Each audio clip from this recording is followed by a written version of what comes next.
لیکن پھر الحمدللہ ہم نے اسے ذرا وہ اچھی طریقے سے پوچھا ساری باتیں تو وہ بریک ہو گیا. اس نے بولا کہ بالکل غلطی ہوئی ہے, میرا کوئی حل نکال لیں.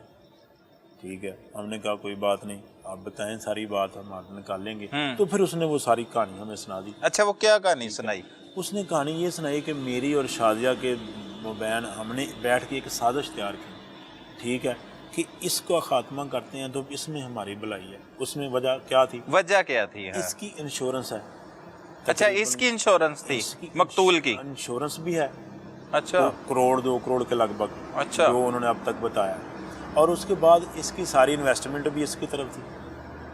اگر یہ مر جاتا ہے یہ تو ساری چیزیں تو الٹیمیٹلی ان کے پاس آنی تھی. ایک اس میں اور بھی نقطہ تھا کہ وہ شادی بھی کرنا چاہ رہا تھا. پانچویں بتانے لگا ہوں, جو رانا بلال تھا اس نے آگے کوئی پھر شادی کا پروگرام بنایا ہوا تھا. صحیح صحیح, ٹھیک ہے. اب انہیں یہ بھی خدشہ تھا کہ اگر اس نے شادی کر لی تو شادیہ کہتی تھی مجھے میرے تو 10-12 سال ضائع گئے, اب یہ نئی شادی کر لے گا میرے ہاتھ کیا آئے گا؟ کچھ بھی نہ, اولاد میری نہیں ہے, اولاد تو پہلے اس کی ہے. علی رضا کو اس نے یہ جانسا دیا کہ اس کی جو ایک بیٹی ہے میں تمہاری شادی اس سے کروا دوں گی. صحیح, اس سے تمہاری شادی کروا دوں گی, انشورنس بھی اپنے گھر, کاروبار بھی اپنے گھر, ہر چیز اپنے گھر.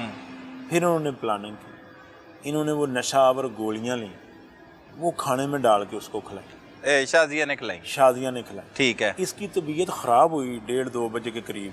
پھر یہ لوگ اسے لے کے ہاسپٹل گئے. اچھا, ڈاکٹر کے پاس لے کے گئے؟ یہ ڈاکٹر کے پاس کیوں لے کے گئے؟ ڈاکٹر کے پاس اس لیے لے کے گئے کہ اس کی طبیعت خراب تھی اور وہ اب تو وہ جاگ گیا تھا. تو وہ جیسے کسی کو چکر دینے کے لیے بھی نہیں یار ہم تو تم ٹھیک نہیں ہو تو ہم تمہیں ڈاکٹر کے پاس لے کے جاتے ہیں. ڈاکٹر سے چکر لگوانے کے بعد پھر اسے ایک اور ڈوز دی, اور گولیاں کھلائی, اور ڈوز دی کہ یہ دیکھو ہم ڈاکٹر سے میڈیسن لائے ہیں تو یہ تمہیں کھلانی ہے, تم ٹھیک ہو جاؤ گے. وہ ڈوز کے بعد پھر وہ بے ہوش ہوا. پھر انہوں نے رسی سے باندھا. اچھا, وہ رسی بھی مل چکی, دونوں نے مل کے باندھا. صحیح, ٹھیک ہے. باندھنے کے بعد جو ہے نا وہ جو عورت ہے شادیہ, پھر وہ چلی گئی ہے باقی اس کے گھر. اچھا, یہ کام پھر اس نے پیچھے سے جو ہے نا وہ خود ہی کیا. یہ غلام رضا نے کی ہے. اچھا, لیکن وہ ہمیں بیان میں تو کہتا ہے کہ ہم دونوں وہاں پہ موجود تھے اور عورت نے اس سے قتل کیا, شازیہ نہیں. وہ کوئی بھی بندہ ہوتا ہے پھر وہ اپنا جرم کو کم کرنے کے لیے جرم ساتھ ملاتا ہے کہ مجھ سے برڈن کم ہو جائے گا. ٹھیک ہے, یہ اس نے ہی چھڑا. اچھا, باندھ کے چلی گئی ہے وہ, پھر غلام رضا آ گیا. پھر غلام رضا اس نے نشہ اور گولیاں کھلائیں, ساتھ اس کے باندھی, ساتھ اس میں شاری شریک ہے.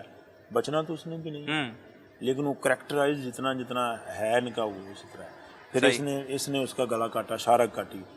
ٹھیک ہے, شارک کاٹنے کے بعد یہ بھی چلا گیا. اس نے نہایا, کپڑے دھوئے, وہ اپنا آلہ قتل جو تھا وہ چھپایا. صحیح. اور یہ بھی چلا گیا, جا کے اس نے اپنے گھر میں نہایا, نہا کے فوری سے کپڑے بدلے. وہ CCTV فوٹیج میں ہمیں نظر آیا کہ یہ پہلے گزرا, موومنٹ ہو رہی ہے, تو یہ جا رہا ہے, کپڑے ڈیفرنٹ ہیں, دوبارہ آ رہا ہے, پھر کپڑے ڈیفرنٹ ہیں. چیزیں جو ہے نا وہ اسے ملزم بناتی گئیں. لیکن جب الحمدللہ یہ پکڑا گیا, آلہ قتل برآمد ہو گیا, پھر اس نے سارا کنفیس کر لیا, تو پھر اس میں جائش ختم ہو گئی. صحیح. پھر ہم نے اس کو بھی گرفتار کر لیا, وہ شازیہ کو. اس کے بعد ہم نے پھر شازیہ کو. اچھا, پہلے اسی کو گرفتار کیا غلام رضا. لیکن شازیہ نے پکڑے جانے کے بعد اپنا جرم کنفیس کر لیا. اس نے کہا ٹھیک واقعی ایسے ہی ہے, مجھے خدشہ تھا کہ اگر یہ اس نے نئی شادی کر لی تو میرے ہاتھ تو کچھ نہیں آئے گا. بالکل ایسے ہی. اس نے پھر اس کو اکسایا اور انہوں نے مل کے ساری یہ سازش پلاننگ کی, اور پلاننگ کے بعد قتل کیا. بالکل ایسے ہی. اچھا, ان کی پلاننگ میں قتل کر کے گھر میں ہی لاش کو رکھنا تھا, باہر کہیں پہ نہیں لے جانا تھا. ان کی پلاننگ یہ تھی کہ ہم تو گھر پہ ہی نہیں ہیں, تو قتل کا بچے آ گئے, شور مچ گیا, خدا جانے کون مار گیا. لیکن وہاں آبادی جو تھی وہ گلیاں چھوٹی تنگ سی, وہاں اتنا مارجن نہیں تھا کہ باہر سے کوئی آ جائے اس طرح سے کر کے چلا جائے. وہ ایکشن ہی مشکوک تھا سارا معاملات کا جو ہے. لیکن الحمدللہ جب ان کی چیزیں سامنے آ گئی تو پھر انہوں نے ایویڈنس ہم نے دکھائیں, چیزیں دکھائیں, تو اس نے ٹائم نہیں لیا تھا. اپنی طرف سے تو انہوں نے ایسا مطلب پلاننگ کی ہے کہ انہوں نے پولیس کی گرفت میں نہیں آنا تھا. نامعلوم ڈیڈ باڈی ہوگی, کون مار گیا ہے کسی کو پتہ ہی نہیں ہے. صحیح. مدعی اس کی بیوی نے بن جانا تھا. بیوی نے بن جانا تھا, یہی پلاننگ تھی.